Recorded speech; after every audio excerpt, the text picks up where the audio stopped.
Well, first, I think that attributing like proper family values to like a heterosexual couple with children is like just not effective. Like I think that it's obviously like a heteronormative take to be like man and woman and then a child, and that's how you create like a good family. And whether it's like a single mother, single father, or like a queer couple, like I don't think that it's necessary to like attribute men and women to like certain roles in the household. I think that it's only due to nurture those gender norms that we follow. Look at the face of the host.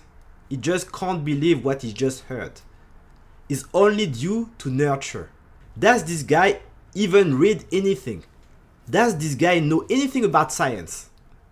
If he knew anything about science, this is pure garbage. Of course, there's a part of nurture, but there's a huge part of nature as well. Men and women are different.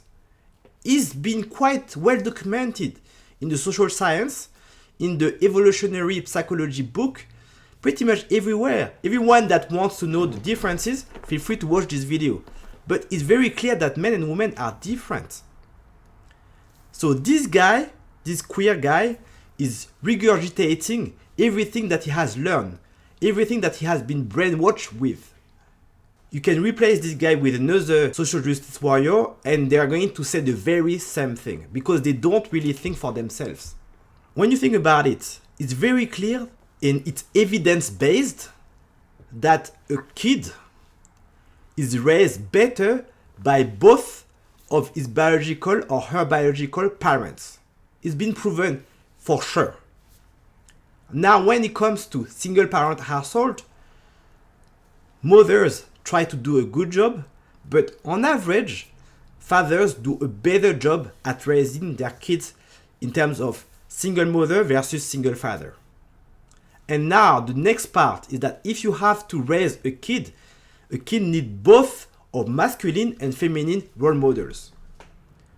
So ideally, a kid has to be raised by his or her biological parents. If it's not possible, ideally this kid needs both of masculine and feminine role models. And this argument about it's all about nurture has been debunked so many times. But if you have a doubt, feel free to read The Blank Slate by Steven Pinker. In this book, he just deconstructs this argument. It's never about only nurture. Nature has a huge part into it. And if you want to dive into more the scientific facts, in the womb, the embryos get exposed to testosterone when they are male. This changes the shape of their brain. And this is why when they are born, male babies and female babies are already different. Female babies tend to observe the facial expressions much more than male babies. And male babies tend to be better at geometrical things, observing geometrical objects.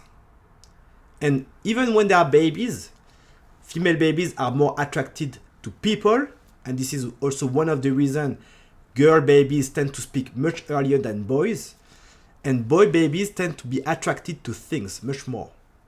And it is translated even when they grow older and become men and women.